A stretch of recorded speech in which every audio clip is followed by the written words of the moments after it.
हालांकि आज से ठीक 2 दिन बाद अक्षय तृतीया पड़ रहा है। यह अक्षय तृतीया 10 मई 2024 को है।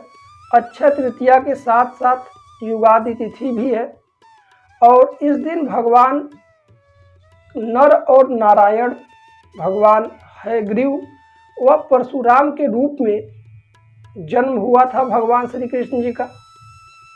और वहीं यह दिन अपने आप में अत्यंत अद्भुत है। इसी दिन महाभारत का युद्ध समाप्त हुआ था।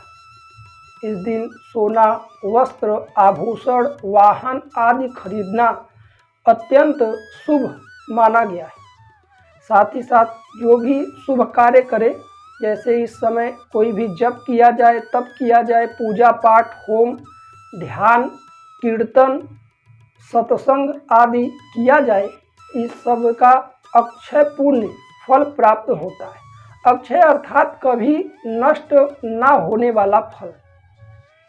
यदि इस दिन पाप कार्य करते हैं, गलत कार्य करते हैं, हिंसा करते हैं, किसी प्रकार से मांस मछली इत्यादि का सेवन करते हैं, गलत आचरण करते हैं, गलत प्रवृत्तियों को धारण करते हैं, तो इस सभी का पाप भी जन्म जन्मांतर तक भोगना पड़ता है।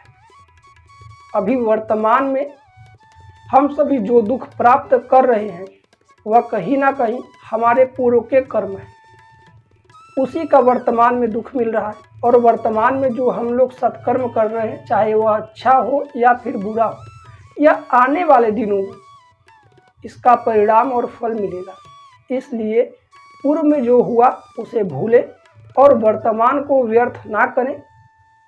अपने कार्य ईमानदारी से करें, शुद्ध सात्विक रहें, शाकाहारी भोजन ग्रहण करें, भगवान के शरणागति रहें, किसी की निंदा, शिकायत, चुगली इत्यादि से बहुत दूर रहिए। इसी में कहीं ना कहीं उन्नति है। और भगवान के नाम संकीर्तन करते रहे। यदि किसी भी प्रकार से कोई गुरु दीक्षा लिए हैं, गुरु मंत्र हैं, या कोई आप जप करते हैं, या कोई पाठ, स्तोत्र इत्यादि करते हैं, तो यह 10 मई को आप जितना ज़्यादा हो सके करेंगे तो इसका अच्छा पुण्य मिलेगा। 10 मई को अन्नदान कर सकते हैं, किसी गरीब की ज़रूरतमंदों को सेवा कर सकते हो, वस्त्र आदि का दान, जल का दान। वैसे वर्तमान में वैशाख का महीना भी चल रहा है, जल और अन्नदान का विशेष महिमा है, तो 10 मई को एक ही 2 लोग को दान करिए, चाहे अन्न का या जल का, लेकिन अवश्य करें। इस बात का ध्यान दें कि 10 मई को बाहर का भोजन ना ग्रहण करें और किसी दूसरे का अन्न ना खाएं, इससे पुण्य आपके क्षीण होंगे। साथ ही साथ पितरों के निमित्त काले तिल का दान कर सकते हैं, इस दिन तर्पण कर सकते हैं, सूर्य देव को अर्घ आदि दे सकते हैं, पितरों के निमित्त पितरों से प्रार्थना कर सकते हैं, गौ सेवा कर सकते हैं, गाय को हरा चारा अपने शरीर के वजन के अनुसार। जो लोग बहुत असाध्य हैं, बहुत ज़्यादा बीमार हैं, वह अपने वजन को नाप लें, जितना वजन है उतना हरे चारे का दान करें, उतने वस्त्र, आभूषण आदि। इस प्रकार से जो आपकी आर्थिक स्थिति हो उस हिसाब से दान पुण्य कर सकते हैं। यह समय आपका अत्यंत उपयोगी रहेगा, इसलिए 10 मई को प्रातःकाल सूर्योदय से पहले उठिए, स्नान इत्यादि से निवृत्त हो, माता पिता का आशीर्वाद ले, भुवन भास्कर को अर्घ दे, जो भी आपके इष्ट हैं, जो भी आपके कुल देवी देवता उनके सम्मुख दीप जलाएं, उनके सम्मुख बैठ करके आप जप करिए, पूजा करें, ध्यान करें। 10 मई को बहुत अधिक से अधिक मौन रहें, किसी को अशब्द ना बोलें, इन सारे चीज़ों पर ध्यान दें, क्योंकि अक्षय तृतीया हर बार नहीं पड़ता, साल में एक ही बार पड़ता है और इसका महात्म महिमा अपने आप में अद्भुत और विशेष है। इसका लाभ है। हम सभी कहते हैं कि बहुत पूजा पाठ करते हैं, बहुत ऐसे जप तप करते हैं, हम सभी को लाभ नहीं मिलता।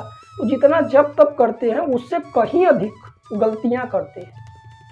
तो उन गलतियों को यदि आप जोड़ेंगे तो कहीं ना कहीं जितना अच्छे सत्कर्म करते हैं वो बहुत छोटे हैं। यदि दिन में आप 10 माला जप किए और 100 गलतियां किए तो 100 में 10 घटाने पर भी 90 गलतियां हैं। लोग इस पर ध्यान नहीं देते, केवल थोड़ा सा पूजा पाठ कर ले, थोड़ा सा जप आदि कर ले, उसका बखान सभी जगहों पर करते हैं और अपनी गलतियों को छिपा कर रखते हैं, गलतियां करते रहते हैं। तो गलतियां करेंगे तो फिर फल आपको कहाँ से प्राप्त हो। एक किसी पात्र में जल भरे, इसमें यदि छेद हो या कहीं से कटा हो तो वह जल नीचे से निकलेगा, ऊपर से आप भरते रहें। इसी प्रकार से अच्छी चीज़ों को करते हैं तो अच्छी चीज़ों को करिए, परंतु बुराइयों पर भी नियंत्रण रखिए। सबसे बड़ी बुराई है किसी की निंदा।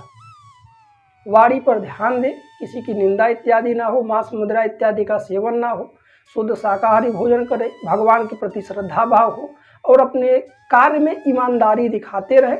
कहीं ना कहीं आप उन्नति की ओर आगे बढ़ पाएंगे और आप सभी की मनोकामनाएं पूर्ण हों। यह थे अक्षय तृतीया के विषय में कुछ विशेष जानकारियां जिसे आप नोट कर सकते हैं। लोगों को चाहे तो शेयर भी कर सकते हैं। आइए बात